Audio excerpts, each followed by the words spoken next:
if I talk about an incident response that we're currently dealing with for a pharmaceutical client, it's an interesting use case or example of how things can go badly wrong. This particular client is a well-established organization around a long time, and we were contacted to assist. They suspected that there was a bad actor on the network, and they wanted to try and identify what was going on. Their security systems had alerted that there was suspicious activity on the network. So what happens in that case when an incident response is required, the team will respond and we'll bring in the forensics, we'll start to look at the logs, we'll try to establish what is actually happening on the network, who is the bad actor, what is their intention, if they've been successful in penetrating the network, what data they're after, and what they've done with it. And I think that, certainly in my experience dealing with organizations, the mention of ransomware will give some degree of trepidation, obviously, to the organization. They're wondering if their data has been encrypted, what's going to happen next. So in this particular case, when we went in and examined the network, we discovered that yes, the systems had alerted early April to a ransomware attack. But in fact, in this case, and in many cases that we deal with, the ransomware is an after fact. In this case, the bad actor was already on the network for months in advance. They had traversed the network because once they penetrated the perimeter, there was effectively no protection internally on the network. Nothing to stop them moving laterally across the network, identifying the data that they wanted. Exfiltrating over 150 gig of very sensitive data, and then posting some on the dark web to prove that they've done it. The ransomware in this case was a second act. The bad actor got the data that they wanted, they secured the credentials on the network and created their own credentials on the network. They then sold those credentials to the killing ransomware gang. And it was the killing ransomware gang that then had access to the network and dropped their payload and started the ransomware attack. Now, that in itself is frightening enough, but the knock-on impact is that that site is down now 6 weeks. They've effectively had to take their entire network from firewall all the way through desktops, network switches, the whole lot, into the bin and rebuild. So a ransomware attack is an awful lot more than just data being encrypted. The costs involved, so you've got an incident response team, you've got a rebuild of your network, you've got a risk assessment then against your rebuilt network, you've got a hardening of those environments, and then if you're in a production environment, you've also got to do the investigations on that production environment. And one of the concerns that I've had when we work with the likes of pharmaceuticals and manufacturing environments or utilities is we know that the bad actor has been on the network before the ransomware payload was dropped. What changes have they made in that production environment? What impact is that going to have on the product, the organization's means of making money, what they're selling? If changes have been made on configurations of PLCs, etc., it's going to be a much greater impact. But coming back to the ransomware side, because that's really where the pain and cost is greatest. And the trick, obviously, is to stop the ransomware getting in there in the first place. Today, this morning, we're going to hear from Cyber Angel, and we're going to hear from Bullwall. Two really, really powerful solutions, taking a very proactive approach to protecting your environment. To, in the case of Bullwall, if ransomware is on the network and tries to go active, about containment and securing your file shares, securing your data so that it cannot be exfiltrated. It reacts to the illicit encryption and alerts you straight away. And we've worked with many clients where they've had an attack, and then a solution such as Bullwall or Cyber Angel is deployed it's essential to do that because time and time again, an organization that has been hit by ransomware will be hit again and again and again unless the protection is put in place to secure those environments. So without me talking too much longer, I'm going to ask Patrick to come up and tell us a little bit about the approach that Cyber Angel takes to protecting our organization against the threat of ransomware. So thank you very much, Patrick.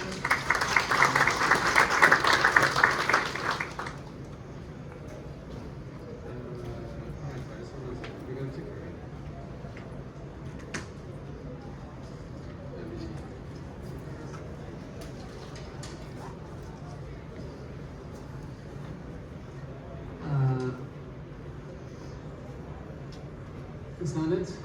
So hold on a second, just in terms of the organize, one minute, yeah, I won't see it here, I'll see it. Sorry?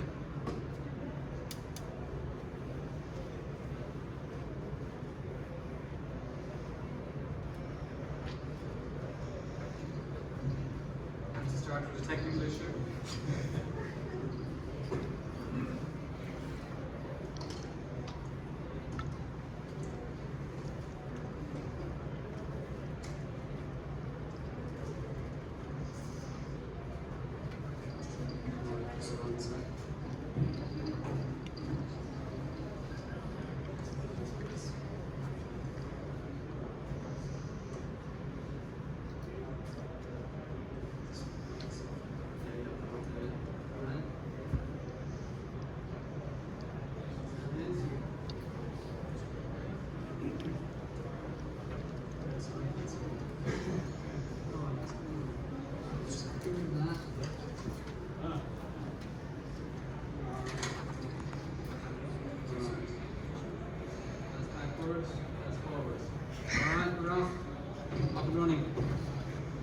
So my name is Pat Brennan. I'm here to do the first part of it, which is to try to stop them getting in. That is the ideal scenario. Morton will follow on afterwards if that doesn't work, and try to control it once it gets in. The first part that I'm going to cover today is how to stop them from getting in. So three parts really. The first one is ransomware gangs. Just a quick word about that and the growth of the market, so to speak, right? Then the next part is, well, how they gain entry and strategies to stop them. And then the next part is those strategies don't always work, right? In terms of them getting hold of the information to allow them to get in, right? So if they have the information, what is the next step that we can take to actually stop them? All right, so that's the plan for the next 15 minutes. Just very quickly, I work for a company called Cyber Angel. We are what's called an external threat intelligence organization in that market. We are a European organization headquartered in Paris, where I live. Some of you will probably have figured out that I haven't always lived in Paris. I am actually locals here originally, but I've been over there now for 30 years. So we cover, I'm using Gartner speak here to talk to this because you put a vendor up here, they'll come up with their own version of the lingo, right? So I'll just simplify this and call out what Gartner do, which is Gartner lingo, which is digital risk protection, which is all about the leaks, right? The next part is external attack surface, which is really about the assets, vulnerability on the assets. And the last part is threat intelligence, which is about the leaks. Right, so they're the domains that we cover. So ransomware is growing at 42% last year. This is based on our annual report, which we publish every year. And 42%, if your company is growing at 42%, it's a pretty successful company, right? But maybe the question here, which is more interesting, is what is the growth of the actual group? So is there any guesses on that? Right? I give you a hint, it's not the same. So you reckon it's higher or lower? Higher. All right, go on, give it a go. What do you think? 80. Now, a bit up again. 200. Not 200. Almost. That's too high. That's too high. All right. So it's 125. Right? So the growth of ransomware last year, in terms of the number of gangs, in terms of the actual ransomwares themselves, the number of ransomwares, it's a 42% growth, which is a lot, right? But in terms of the number of gangs, it grew by 125%. Right? Now, what this means, and actually Kieran referred to this earlier, right? You know, there's one guy goes in and creates the malware that downloads that steals the credentials. Then he gives it to another guy who actually uses those credentials to get in. Then he sells it to another guy who actually deploys the ransomware, and etc., etc., etc. So what we're talking about here, lads, is an industry. This is a structured industry with a value chain, if you like, of actors with very specific roles and then they interact with each other and sell each other information. This is a business like any other business. All right. Now, what I've done here is that looks like, you know, Henry Ford is famous for having the assembly line, so that's my attempt at a Henry Ford. And that what we're dealing with here is, in fact, like becoming a structured industry, right? And what this means is that it's lowering the barrier to entry. So it's much easier to get into the ransomware game. And what used to be, if you go back several years, you know, like it was the equivalent of somebody with a lot of skills to go out, like, you know, robbing a bank. The French word is coming to you there, which is the wrong word. Robbing a bank, right? These guys are now, we're talking about the petty criminals, right? So, you know, the shoplifters of the world, okay? So, like, in fact, like this has got, like your mother could get into this game pretty much at this stage, right? It has really gone down in terms of the competencies that are required to become a ransomware. And we see it now in that, okay, if you go back a few years, it was the big organizations that were done, right? Or that were targeted. Now we're down to the small organizations. Like literally, I was at, last year, I was at an event organized by a partner, and it wasn't a big pharmaceutical organization that was targeted, it was the local butcher. Right? Now, indeed, he was a butcher who had succeeded. He had like 10 butcher shops, but still, the local butcher was targeted by ransomware. Right? So this is a problem that's growing because the industry as such is growing, and the amount of people that are going to be targeted is growing. So how do they get in? So 80% of this is pretty much relatively stable over time. About 80% of it is credentials, and 20% of it is vulnerabilities. Okay? So, to talk about the credentials, let's start with Liverpool. Any Liverpool fans in the... Oh, we have at least 2, 3 Liverpool fans. All right, guys. You know Mo, right? You had a good season, huh? You know, really good season, which is great. It might have even improved last night with United losing to Spurs, but that's another story. Is Nife around here? My colleague Nife is inconsolable this morning. He's a United fan, so my condolences to all the United fans. I'm an Arsenal fan myself, just complete transparency here, all right?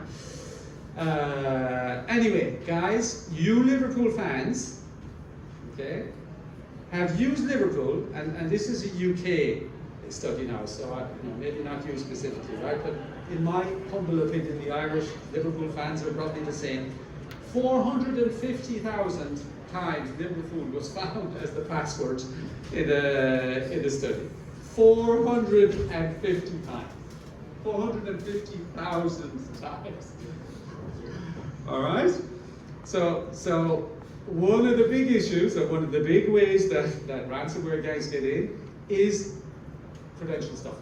So people use the same password, Liverpool, 1, 2, 3, 4, 5, 6, whatever. People use the same password across all, all their accounts or lots of accounts. So if one of the password is leaked for, your whatever, your like Irish Times account or your Irish Independent account or whatever, if that's leaked and you use the same password, then they do credentials.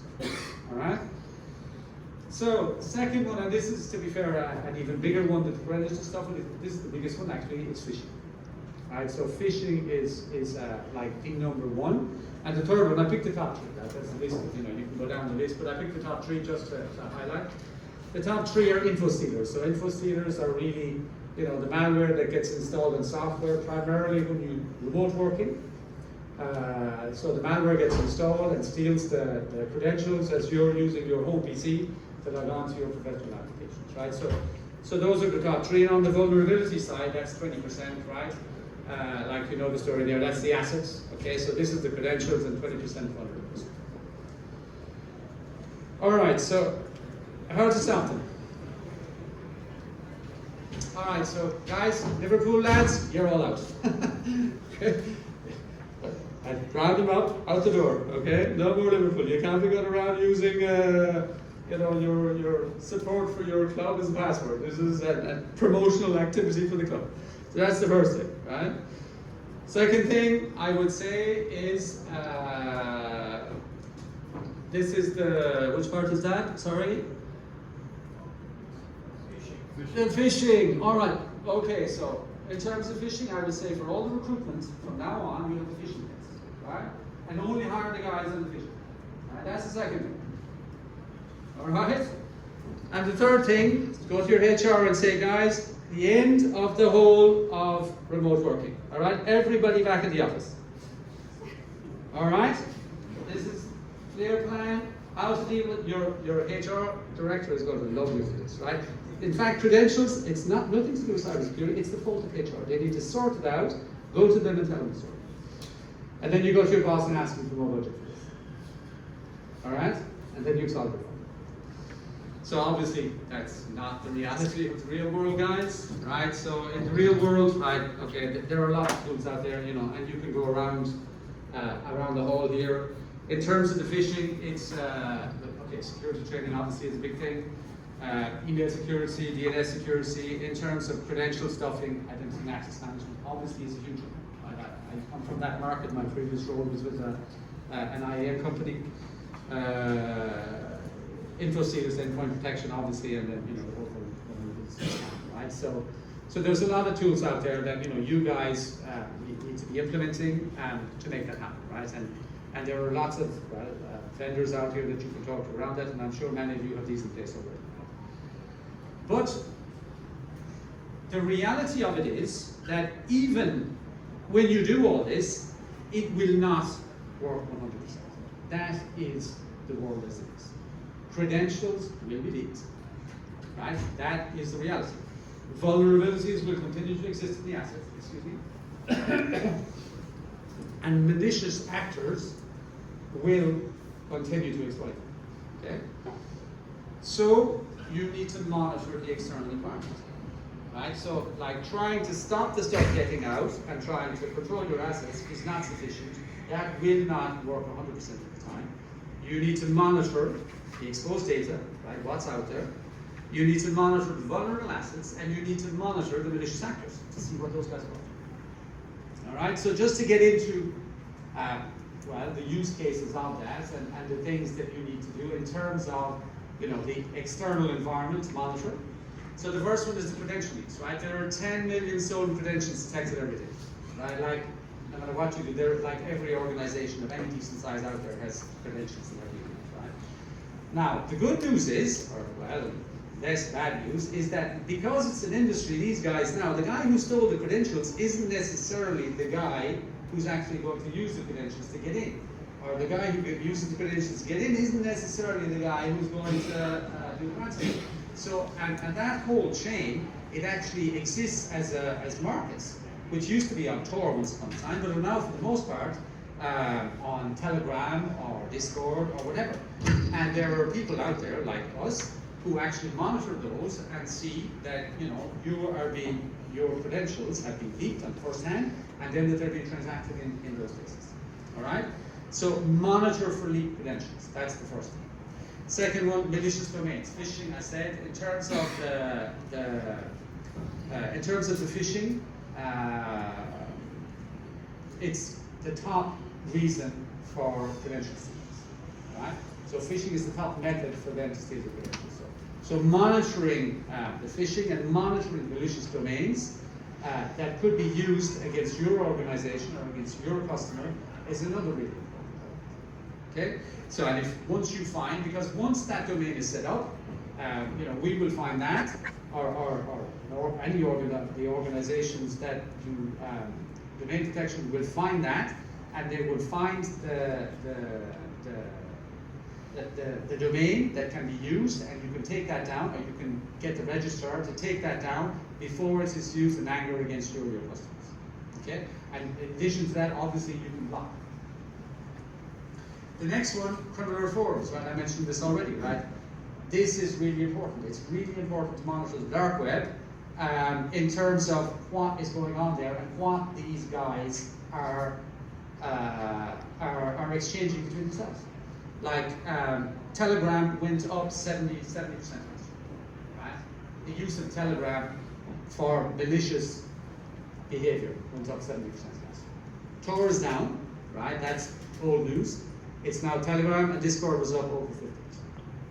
All right. So again, you need to be aware if your data is out there and these guys are exchanging it. You need to know that, and you need to be aware of that as soon as you can, so that you can do something to protect yourself. The ransomware gangs, right? If the ransomware gangs are already in, then you probably know about it, right? But the ransomware gangs, and there's another session later on actually on supply chain, and where I'm speaking on supply chain later on. But your external attack surface, or your data, is not just internally within your systems now, right? The reality is, given the supply chain explosion over the last, whatever decade, your data is all over the place, on your SaaS providers, on your cloud, and obviously with your real world suppliers as well, right? Because the systems are now integrated. So if your suppliers are ransomware or ransomed, then that is a big issue for you, and you need to know about that. So you need to monitor the ransomware gangs to know which of your suppliers have been ransomed and what risk that poses. Vulnerable assets. Okay, this is one. This is on the right-hand side. Vulnerable assets. You obviously need to manage not just your internal assets, or the assets that are behind the firewall, but all of the external assets. And in any type of decent sized organization, what we find is that most people don't even know all the assets they have in reality. So you need to have an understanding of what assets you have and what risk they're posing for you. All of those assets that are externally exposed. And the last one is the threat actors themselves, right? You need to monitor the threat actors to understand what they're up to, which ones are active in your industry, which ones are active in your geography, and which ones could be particularly interesting for you to monitor, so that you can detect and block those before they actually do anything. All right, guys, so that's it for me. I guess the key takeaway here is you need to obviously implement all the solutions to monitor the internal part, or which is where people typically start. But that does not work 100% of the time, right? Information will get out, stuff will happen. In addition to that, the next logical step is to monitor the external environment for all of the use cases we just spoke about, to detect exposed assets, or exposed data, to identify vulnerable assets, and to monitor malicious assets. All right, so if you want to drop by later on, we're on booth 11 on the left-hand side over there, if anybody wants to come and have a chat about it. All right, thank you. Thank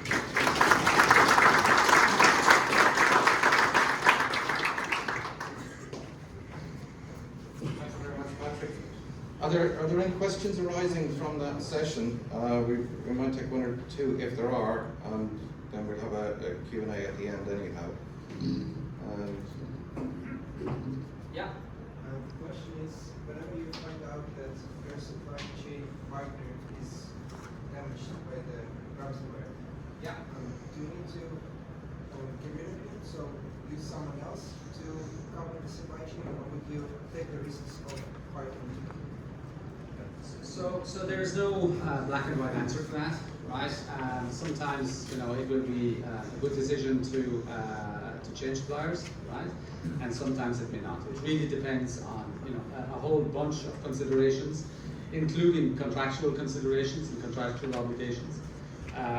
Like I was personally involved in a scenario well, a couple of months back where one of our customers' suppliers was ransomed.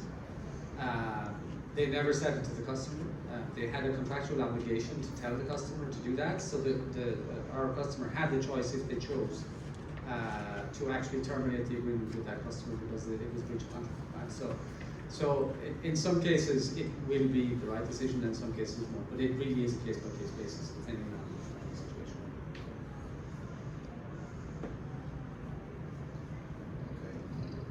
Okay. Any other questions? No? All right, over to Morton. Yeah, I think that you're raising a very valid question there around the third-party supplier side, and there's another aspect to that as well, and that if the organisation who has been attacked, there is an onus on that organisation to inform their suppliers and their customers. And typically, when we're involved in an incident response, that's one of the key pieces that we get involved in terms of that communication out to suppliers and customers. And in many cases, suppliers and customers then shut down the communication with the organisation that's been attacked because they're fearful that they're going to, that there will be a conduit to them as well. So that is an area that needs a lot of consideration, particularly around the likes of ransomware, because these gangs are always looking for new credentials and new routes in. So they will look to find those conduits. So it's a topic that's going to be touched on later on, but very well worth exploring. Okay, Morton from Bullwall is next up. Thank you very much.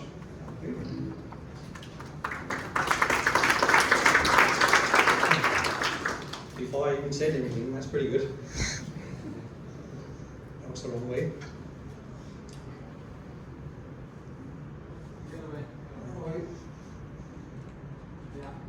There we go, that looks familiar.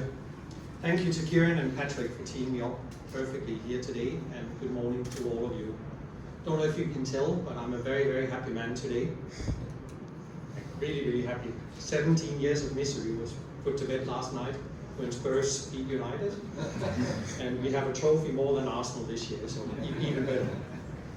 I'm also happy because I'm here to talk to you about the threat of ransomware and how you can meet the different compliance standards out there. When I talk about compliance standards and ransomware, what compliances do you think I'm talking about specifically? There's two in Europe that are... Somebody say DORA?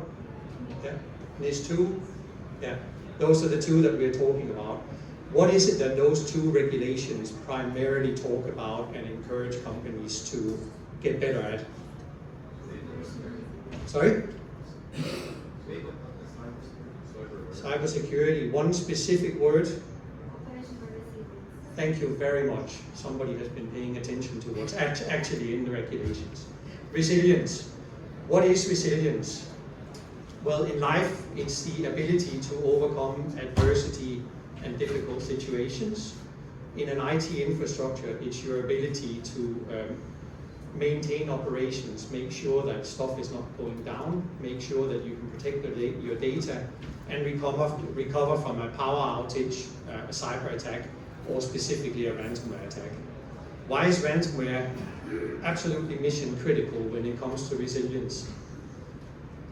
Or why is resilience absolutely the other way around? Why is resilience absolutely important when it comes to ransomware? When you look into the regulations, there is no word of worms, viruses, DDoS attacks. Ransomware is the only one that is described in there because it's the biggest threat. It's the one that's going to cost your company, and it has the ability essentially to cripple all of the core systems from customer service to supply chain. And without a resilient strategy in place, you're going to be faced with downtime. And that in some cases doesn't have to be long, but in most cases is anywhere from weeks to months that companies are down, and then you can start thinking about the effects that that's going to have. Then there's all the regulatory pressure that is also in place, and essentially NIS and DORA are going to play a large part here.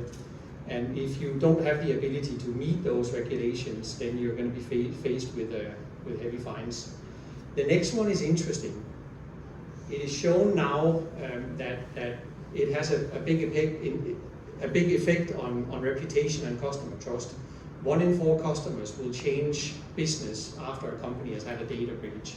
I've done it 3 times myself this year. I always give companies a chance. They get hit, they can have a data breach, it can happen to anybody. But if it happens twice within a year or twice within 2 years, I'm done. I'll move to a provider that takes security a little bit more serious and takes resilience more serious. I don't know how you feel about it, but you always hear them come out afterwards. I'll come back to Marks and Spencer's later, but they're talking about this massively sophisticated attack that hit them, and it isn't really that sophisticated. They probably weren't quite as resilient as prepared as they thought they were, even though they had their tabletop exercises and a lot of stuff going on inside. Another reason is that recovery is really, really hard. Only 13% of the companies that get hit by ransomware manage to recover all of their data. So the odds are pretty bad when you get hit, and you may be in breach of several regulations and laws depending on what country you're operating in. The financial impact is big. Just the recovery cost alone on average is 1.8 million, and that doesn't include all the other side effects and impacts: customer reputation, loss of revenue. Marks and Spencer's has been losing £3 million per day. They've been down for a month now, and the overall cost is now estimated to run into 300 million. 100 to 150 million may be covered in cyber insurance, but the rest is pure loss. It's not a question of if you will be targeted, but when, and there's enough evidence to suggest that that is the case now. You do need to put resilience in place, and resilience is basically preparation, containment of the threats that's happening in your environment, and the ability to recover for it. That's going to lead to your survival and the impact being less on your organization. If we dive a level deeper and we talk about ransomware resilience, what is ransomware resilience? Well, first of all, it's the ability to try and prevent and do all of the stuff that Patrick was talking about before. But if that fails, Patrick said it will fail, and I very much agree. So if it fails, then it's the ability to contain the threats that's in your environment and respond to them. If you can minimize the data that is encrypted, if you can stop the data exfiltration from happening, and you have to go and recover 50 files instead of 50 million files, you're going to be much better off. It'll be half an hour's job versus a month or 2 months. How many in here has ever tried to run an exercise in the environment on how long it takes to restore 5 million files from backup? Yeah, not a single person in here. So don't find out the wrong way. Take resilience serious and put systems in place. And just for the record, it's not just us saying it. All the analysts out on the market, all the big companies are talking about resilience and why it is super, super important to do it. Happy to have conversations with each of you afterwards if you want to know more. The issue with prevention-based security and recovery is that our approach today is two-pronged. We have that prevention, trying to stop the bad stuff from getting in. If it goes wrong, we have our backups. But that's not enough anymore. No matter how much preventative security we put in, whether it's privilege management or zero trust or any of the other things that you're seeing on screen here, it's not going to be enough to stop the attack cadence. And we have to get real about it. The ransomware gangs are not just bypassing your antivirus or your EDR. These are professional hackers, right? There will be exploitable gaps that are not covered today, so they will come in through remote desktop protocol, TeamViewer, AnyDisk, teams like that, systems like that. They will hijack Microsoft Schedule Task Manager, and if they're on that system with admin credentials, guess what? They can do what your IT team can do, and there's very little you can do to stop them. So at that point, it begins to make a lot of sense to have resilience in place and have something that can stop the data exfiltration and something that can stop the purpose and the payload of the ransomware, which is the illegitimate encryption of your data. One of the latest things we've seen, this is what hit Marks and Spencer's and Co-op and Harrods in the last month, is the criminals attacking your virtual infrastructure, particularly the VMware platform. What they do is they open a secure shell, an SSH, and then they encrypt the images or the hypervisor itself from the outside. And once they've done that, your virtual infrastructure is inaccessible and will not work, and you won't have any ways to recover that anymore. If we look at the top 3 attack vectors today, it's still sort of the human element. There's phishing elements, there's social engineering, there's all of the stuff that Patrick so eloquently talked about before. There's all of the exploits, but there's also, like he said, the stolen credentials that leads to a lot of the big problems with the larger organizations going down. And it's a shared threat. There is no industry or vertical or anywhere that is safe, whether it's government, healthcare, schools, retail, or aerospace or nuclear industry. Everybody is likely to have a ransomware attack because they can extort you for your data. Like I mentioned before, we have, sorry, that was the wrong way. Let me just go back. Today, most companies have prevention on one side and recovery on the other side, but a lot of things can go wrong here. Your preventative solutions could be misconfigured. There could be an agent that is not talking to the server. All preventative security works roughly in the same way. They look for signatures, behaviors, and patterns, and when they see something they've seen before, they do a fantastic job at picking it up. But when they see a zero-day threat that they've never seen before, not so much. The effectiveness of those tools drop off a cliff at that point. If we are infected and something is on the network and we need our backups, well, if they've been on our network for a week or 2 weeks, how do we know that the backups are clean and not infected? How do we know that the backups are not hit? They could be deleted, they could be corrupted, they could be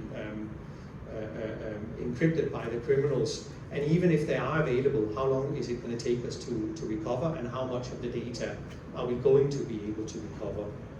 So if you have a piece in the middle that limits the damage, the effects of all of that is going to be a lot less than if you don't have it. And that's where the containment layer comes in. If you have the ability to stop the data exfiltration and you have the ability to stop the encryption, then you have a fighting chance. And the reason why you need to be able to do that is because they will be on your network moving laterally, probably with admin credentials. And when they have those, you can't really stop them unless you have visibility. And the big problem for all the organizations that get hit is they have no visibility until it's too late.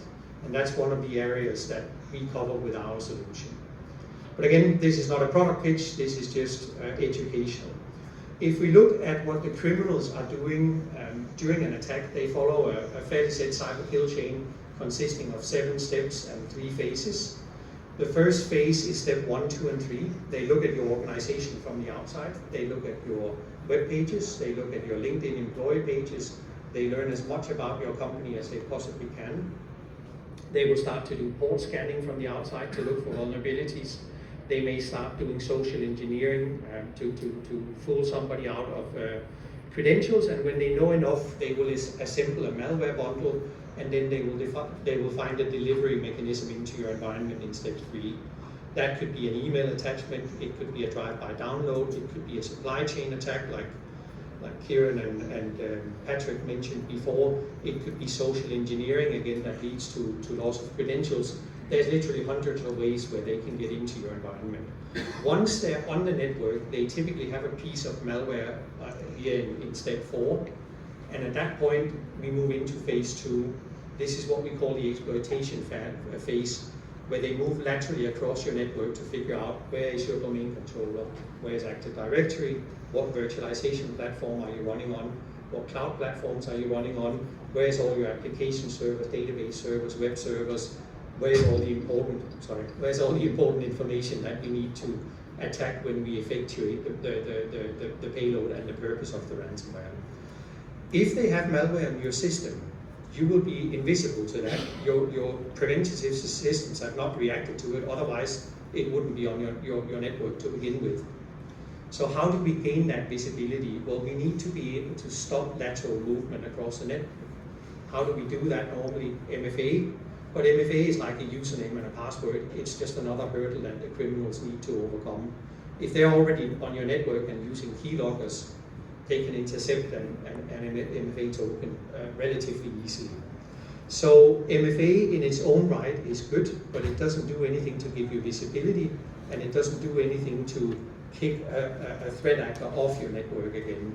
So you need different tools to do that. While they are doing all of that preparation, they will try and escalate themselves up to admin credentials, and if they have those two in combination, it's typically game over. Finally, in step 6, they will take command and control from the outside. They will freeze you out of your own system so you can't defend yourself, and then they move to the final step and the third phase, which is the purpose and the payload of the ransomware, which is the exfiltration of data and or the encryption of data in your environment. So we have a tool that only looks at your data, whether your data is being encrypted or not. So it does not look for the malware or the ransomware or signatures or behaviors. It simply looks at whether your data starts to be illegitimately encrypted. And if it does, within a millisecond or 5, it will take action and shut the user and the machine down that has started the encryption. So you get 10 to 50 files encrypted, but not petabytes or terabytes of data encrypted. We also have server intrusion protection that prevents that lateral movement across the network from server to server. And we have virtual server protection for the VMware platform, so we can prevent them coming in via secure shell and encrypting your virtualized environment from the outside. How many in here has ever taken a 0-day ransomware and run it live in a production environment to see whether their current security stopped it or not? No one. For good reason, obviously. You don't want to run that risk. But how do you know that those solutions that you depend on actually work? It is a very good idea to get that tested, and it is incredibly easy and incredibly possible to do that test. So if you're interested in having a test that takes you no more than 3 hours to complete from front to back, to see whether your current security will actually pick up on encryption when it starts in your environment, please come and speak to me afterwards. Now we get to the virtualization environment and VMware. VMware is one of my ex-employees. I used to work for this company in the past. Not saying a bad thing about their technology, it's wonderful. It's just a problem that normally when you log into your environment, you come in from your vSphere client or your web client, you go through your vCenter server, and then you can access your ESXi hosts that are hosting all the virtual machines that you're running in your environment. The problem is that the bad guys are bypassing that with SSH, and they can just encrypt the image of the hypervisor layer itself from the outside. So what we do here is we enforce MFA, a one-time limited password, before you get access to that server. The criminal will not be in possession of that OLTP, so he won't be able to log on to the server. And even if he was, we protect the hypervisor layer itself and all of the virtual machines underneath. We protect and monitor all the different processes and files, so VMX and VMDK, all the VMware file formats that are running on their Linux platform across NFS and internal storage. So if any illegitimate encryption begins, we can stop it immediately, just like we can on any other Windows server. If we look at the Marks and Spencer's attack, I'm just bringing that up because it's one of the more recent ones, and it really is quite interesting. They got hit. Chelsea, remind me here, was it Easter weekend they got hit? So about a month ago now, and immediately it led to online systems being unavailable. People couldn't use credit cards, they couldn't pay the tills, they couldn't use vouchers or anything. Their whole system for restocking the shelves were down, and nothing was working. And they've basically been losing about 3 million a day just in turnover ever since this happened in the first place. Their CEO has come out and said, look, 300 million is not so bad, it's only a third of our turnover this year, and this is a good opportunity for us to invest in our IT infrastructure and move plans forward. I have to call bollocks on that. For sure, I mean, you have to do that to the financial market, I understand that. But for sure, he would rather have spent 150 million or just 10 million on putting resilience in place and being without this situation now in the press for the fourth week running. Co-op and Harrods was also hit, and it's estimated now, 5 minutes left, or time, what's that? Okay, anyways, it's estimated now that the whole of the retail industry will have to take a 10% rise in their cybersecurity premiums going forward. So what is the problem and why do businesses struggle to recover? Well, I told you already earlier that only 13% of their companies that get hit by ransomware are able to restore everything. On average, 57% of the data is recovered. So if you get hit by ransomware, you're more than likely to lose 43% of your data. So have a think about how that's going to impact your organization going forward, and think about resilience again. 34%, so over a third of companies that are hit take more than a month to recover, and only 7% of companies are able to recover within a week. So it will be very expensive for your organization, and again, it's another good reason to react now. Once they are in, what is it that can be done? Well, if they have malware on the network, at some point one of your devices will start to encrypt down at the layer at the bottom, the critical IT infrastructure and the data storage layer. If you monitor that layer with a system that has the ability to shut down the end user and the device or the server that has started the encryption, then you can stop it immediately, but it must be automated. SIEM systems are great, SOC sensors and NOC sensors are great, but a SIEM system can take 20-30 minutes to react. A SOC sensor can take another 20 minutes to react. Human interaction, maybe you're an hour into encryption. The modern ransomware today will encrypt up to 100,000 files per machine that is encrypting. So your data will disappear very, very quickly. And within an hour, you already have 5 million files that needs to be restored. And you don't want to go through that mess. So find solutions that can automate this for you and react regardless of whether it's weekend, holiday, or during any other vacation time when your IT staff is not around. What is it you need to be able to do containment? Well, you need to cover your data center. You need to monitor your domain controllers, your Active Directory for encryption. I don't have, as an attacker, to go and encrypt all of your servers. If I encrypt your domain controller, how are you going to get access to any of your servers? So just by encrypting a domain controller or your virtual infrastructure, I can take your company out in no time at all. Not me, but the criminals, of course. Also, you need to make sure that you monitor your storage solutions, whether you are Windows file server based or whether you use SAN NAS solutions from NetApp or ENT or any of those solutions. You need to be able to monitor those for encryption should it happen. You also need to be able to monitor your cloud, because your old 365 and everything under that can become contaminated during an attack, and then all the data in the cloud is gone as well. You also need to monitor your backup solutions, because they are so critical if you're hit by this threat. And if they're not available, then you're in a really bad place. So what have we learned today? Well, preventative security is essential, but it will not ever be 100% sure. The bad actors are very innovative, and they move faster than you guys do.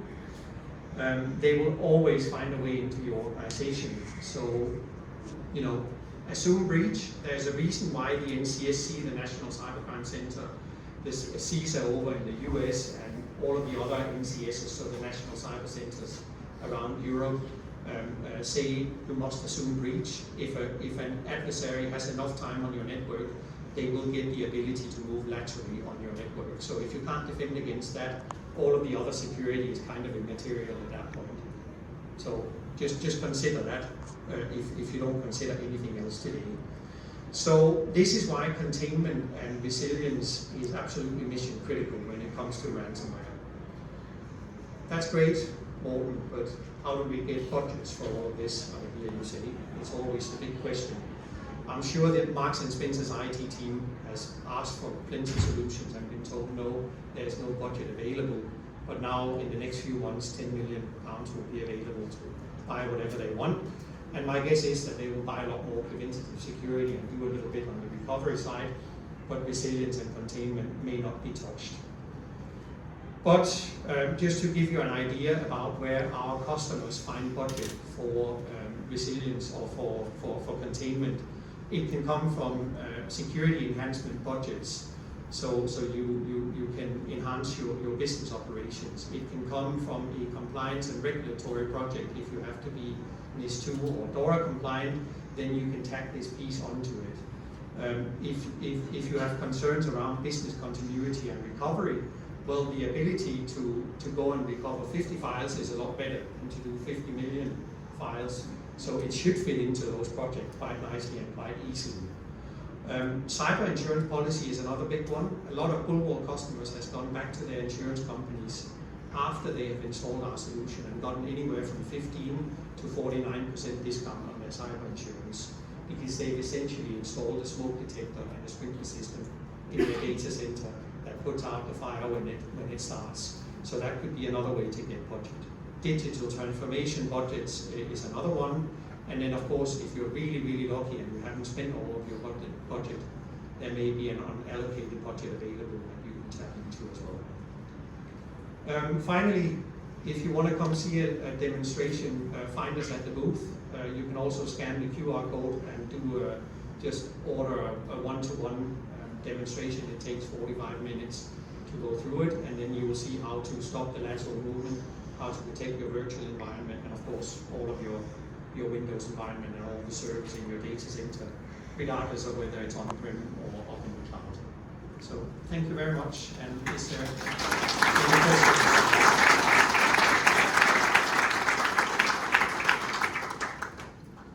Any questions at all? Hope you all have resilience down to a T. Good, excellent. That was a question. Yes? One, thanks for the Frank and the 2G for great.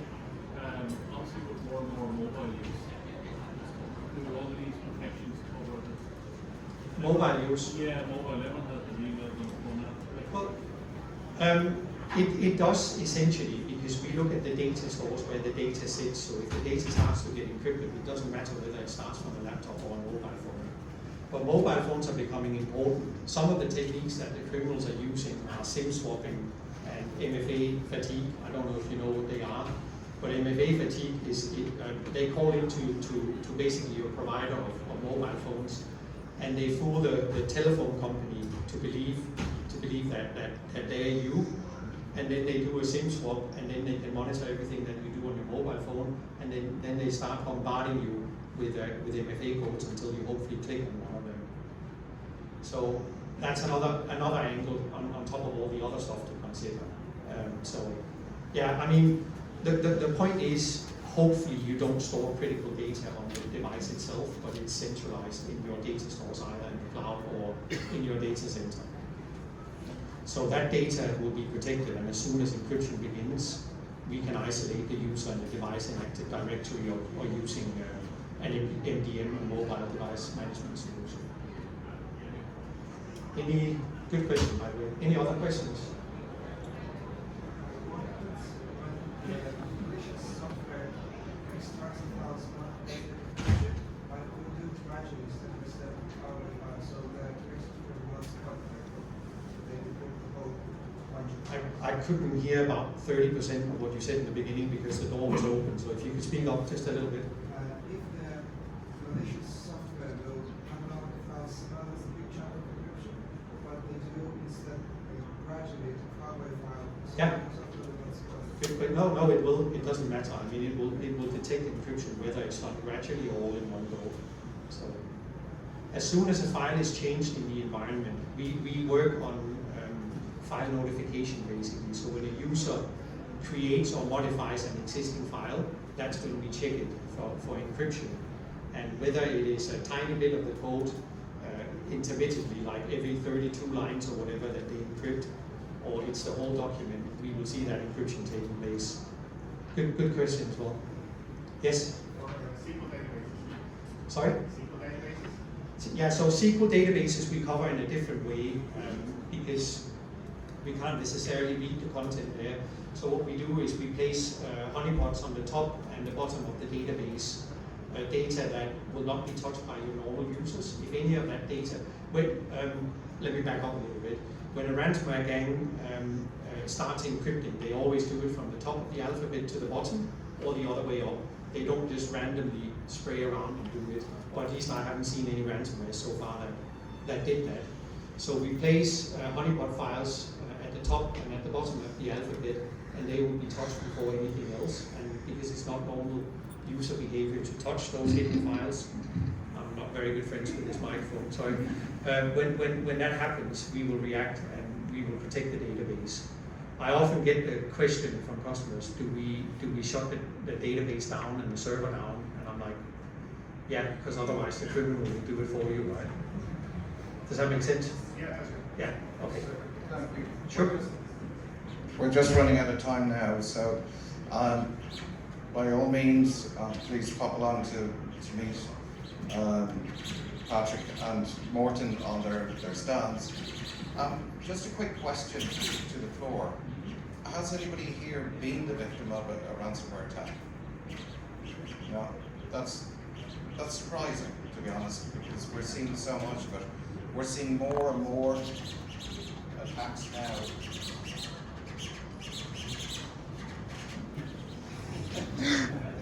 There's a gremlin in the HVAC system. Okay, what I think today or this morning in this session we've heard a lot about preventative measures, about resilience, and about recovery. And the recovery part, of course, is absolutely key after you've gone through an immensely painful episode. Make sure that your business continuity plans include digital forensics, because you want to know about the attacker, you want to know what they've done on your network. Ensure that you're testing your backups regularly, that they're immutable, that you've got copies of your backups again. All of this data becomes so hard to recover once that attack has happened. And if it's been exfiltrated, the dark web monitoring that Patrick was talking about, you want to know what intelligence is out there around those files, around that data. You want to find out what's going on before an attack occurs. Identify if there's hacker chatter out there targeting you. Find out if credentials from your organization are for sale on the dark web. Because if they are, there are actors out there that will be purchasing them and trying them against your environment. These are very, very proactive, professional organizations. We know that in some cases where an attack has happened and the customer pays the ransom, that the tech support team from that ransomware gang is exceptionally good and exceptionally helpful as well in some cases. So it's all about preparation, prevention, containment, recovery, and having the confidence that your team are trained up in incident response.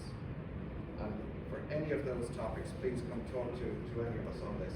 I'm being given the signal to wrap up. There's another talk ready to go. So thank you all very, very much. And please come and talk to us afterwards if you've any further questions.